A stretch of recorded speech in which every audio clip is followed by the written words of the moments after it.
Bonjour et bienvenue sur la chaîne Feel the Game pour une nouvelle vidéo consacrée à l'unboxing du renouveau du cercle brisé pour Arkham, le jeu de cartes évolutif. Donc vous savez que j'ai quasiment fait tous les unboxings et les commentaires sur les renouveaux. C'était le dernier qui me manquait. De toute façon, c'est le dernier au jour où je fais cette vidéo de la gamme.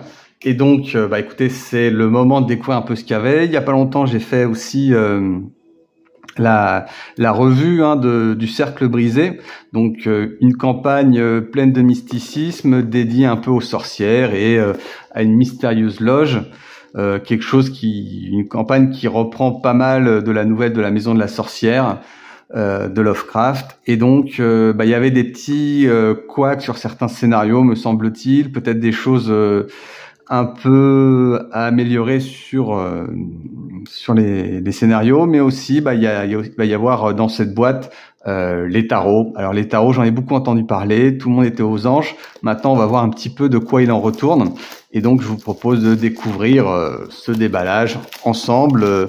Voilà, sachant que je connais un petit peu maintenant la campagne auquel elle est dédiée. De toute façon, comme je vous le dis, les renouveaux, à quoi ça sert? Ça sert à du stockage, ça sert aussi à renouveler évidemment votre campagne, en sachant que quand vous l'avez fait plusieurs fois, vous allez changer les cartes de traîtrise et aussi rajouter bien souvent des lieux.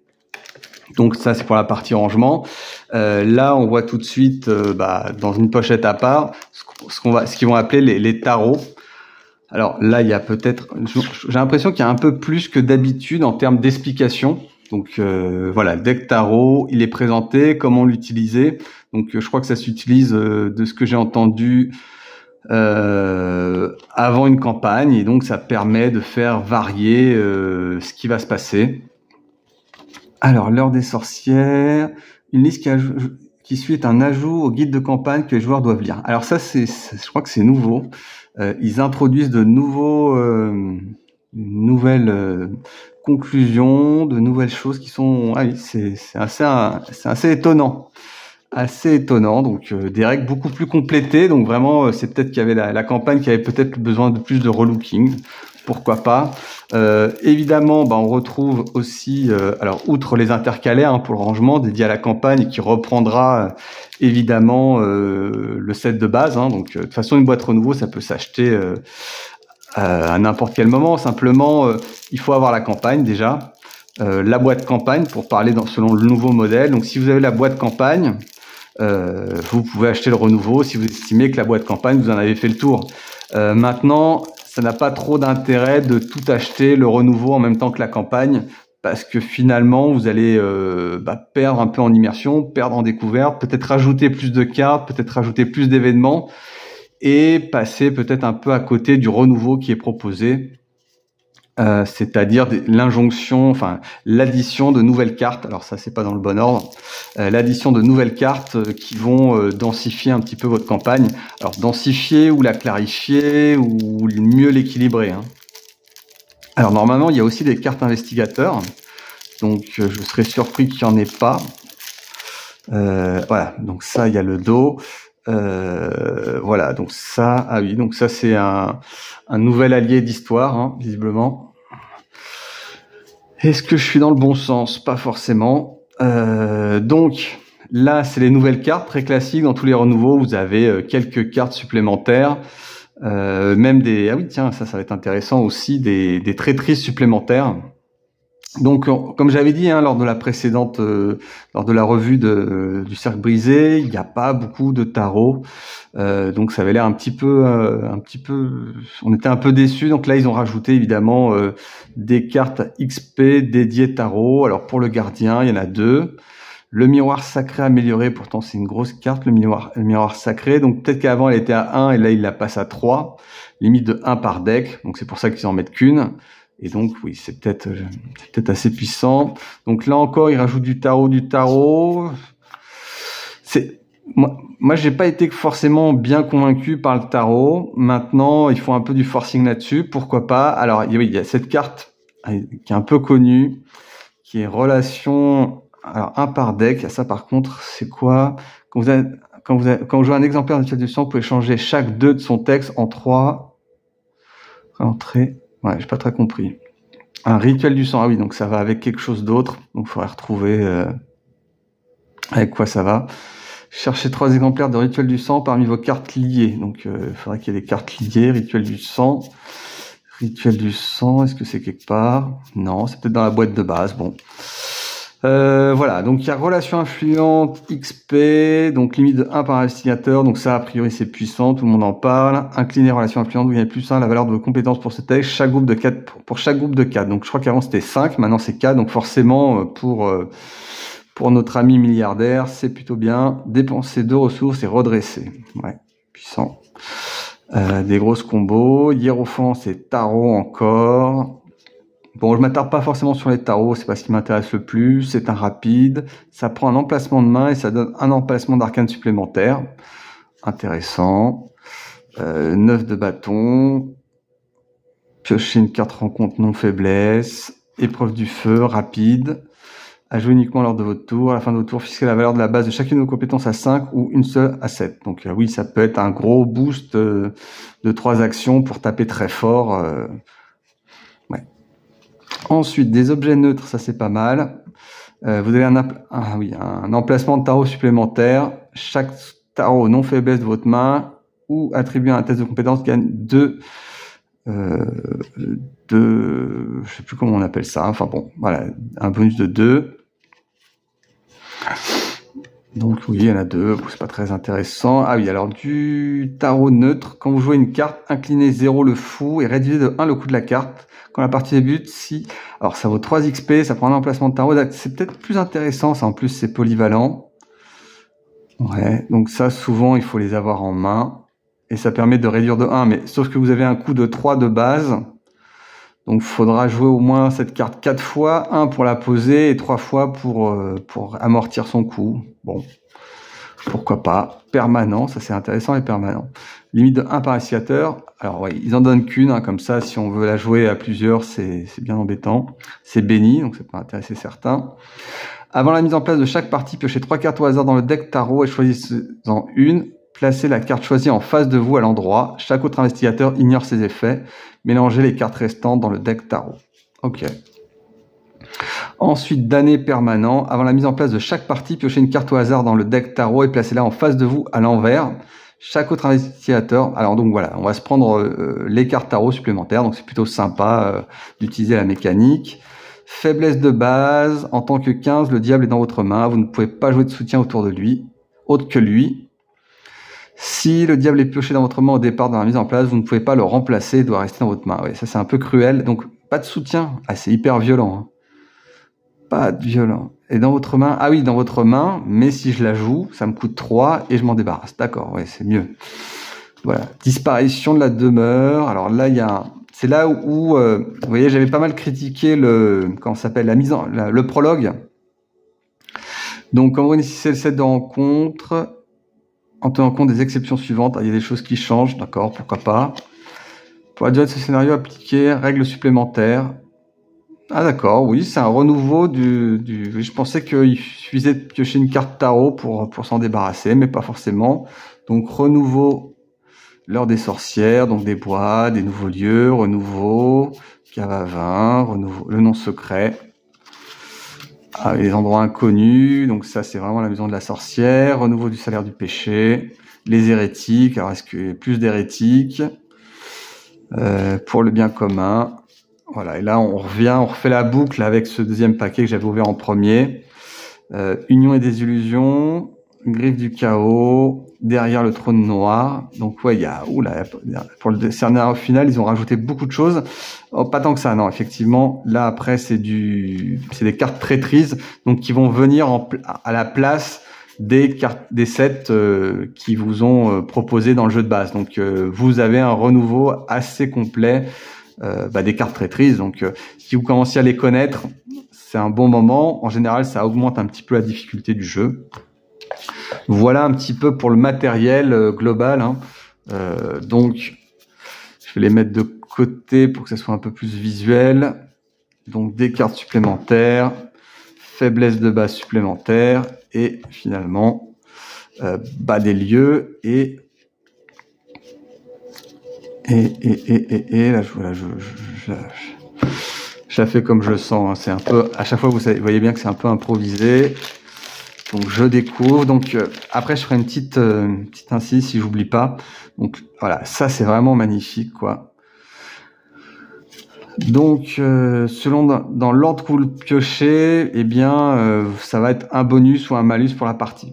Donc le fou, chaque investigateur qui n'a pas été vaincu lors de cette partie reçoit 2 XP en plus lors de la conclusion. Donc c'est valable pour tout le monde. Et quand c'est à l'envers, alors ouais, quand c'est à l'envers ça va être là comme ça. Vaincu reçoit... Ah oui, chaque investigateur vaincu lors de cette partie reçoit 2 expériences en moins lors de la conclusion. D'accord. Chaque investigateur qui n'a pas été vaincu gagne 2 XP. Le magicien, chaque investigateur commence la partie avec 3 ressources supplémentaires, c'est énorme ça. Et chaque investigateur commence la partie avec 3 ressources en moins et ne peut pas gagner de ressources lors de son premier tour. Ça c'est très méchant.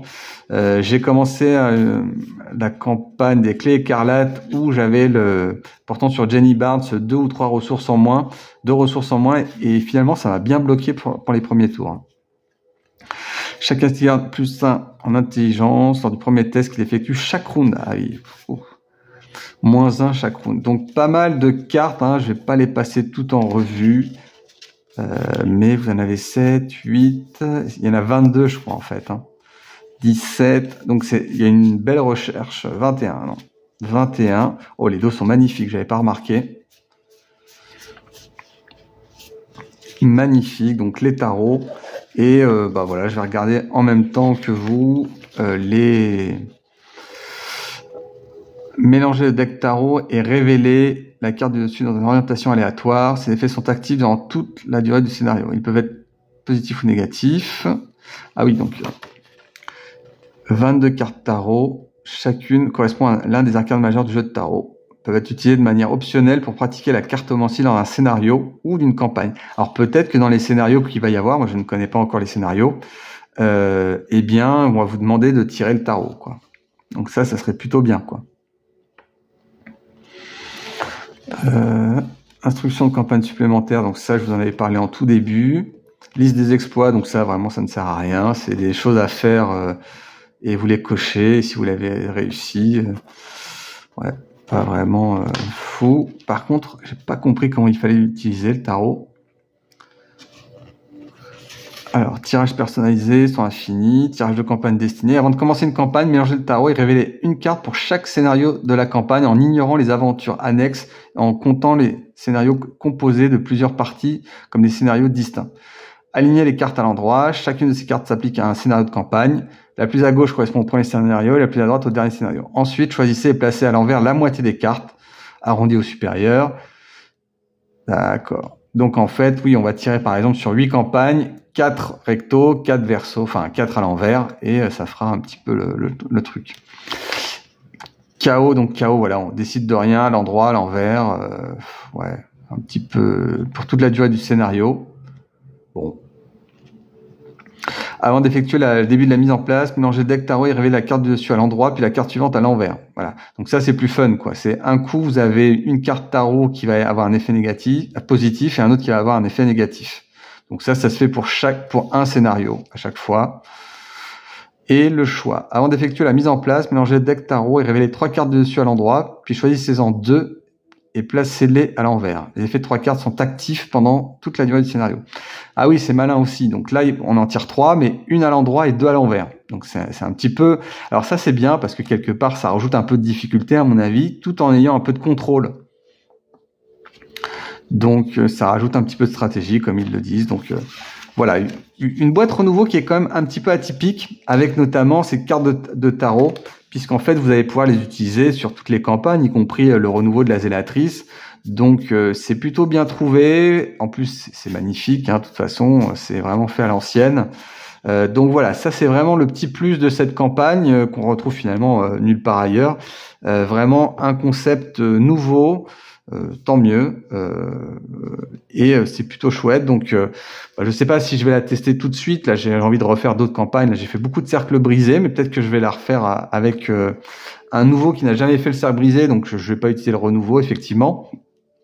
Une dernière petite chose que je voulais vous dire, c'est concernant l'avenir du renouveau. Alors là on est fin 2024, Donc, ce qu'on sait aujourd'hui sur les renouveaux, c'est que pour l'instant, ça fait 2 ou 3 ans qu'il n'y a plus de création nouvelle. Alors, je crois que c'était un peu réédité, mais là, à ce jour, on n'a plus il en manque 2. Il n'y a plus de renouveau de Dunwich qui commence à se faire rare. Il n'y a plus le renouveau de la Zélatrice, de la campagne de base. Donc, est-ce que la gamme est amenée à disparaître? Et donc, finalement, toutes les boîtes qu'on achète, et c'est peut-être pour ça que j'avais acheté Carcosa et même cette boîte-là, si c'est la fin de la série Arkham et qui aura fait une belle et longue vie, ça peut être angoissant de pas les avoir. Alors quand on est complétiste entre guillemets, moi je trouve que les renouveaux sont vraiment très bien pour aller avec des campagnes qu'on a un petit peu poncées, qu'on a un petit peu connues. Là vous allez avoir des cartes joueurs en plus, mais là vraiment c'est peut-être la partie la moins intéressante des cartes joueurs des renouveaux, c'est peut-être là-dedans. Par contre là vous avez un événement de jeu utilisable pour tous les scénarios indépendants, les campagnes, la mini-campagne de la boîte de base, donc un contenu qui est vraiment intéressant. Alors du rangement aussi. Donc voilà. Alors attention sur les renouveaux qui n'apparaîtraient plus. Alors je vous donne aussi l'info si vous suivez un peu cette chaîne. Moi j'ai cru lire qu'il y avait sur BGG ou peut-être sur d'autres sites, faut chercher un petit peu sur Google, mais des print and play, on imprime et on joue pour, je crois, le renouveau des Dévoreurs de rêves et le renouveau d'Innsmouth. Donc ces 2 campagnes font l'objet d'un renouveau fait par des fan-made, fait par des fans.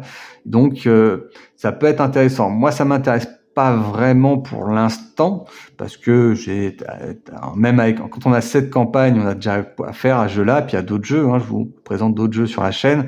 Donc voilà, je j'ai pas envie de jouer avec du matériel rafistolé, mais peut-être que un jour je céderai parce que franchement, si jamais il devait sortir un renouveau Dévoreur de rêve, alors en plus on sait pas trop s'il est déjà dans les tuyaux, s'il a déjà été conçu, il y a plus grand-chose pour finaliser, si c'est l'éditeur qui bloque, si c'est les concepteurs. On croit comprendre que les concepteurs l'avaient déjà quasiment mis en place.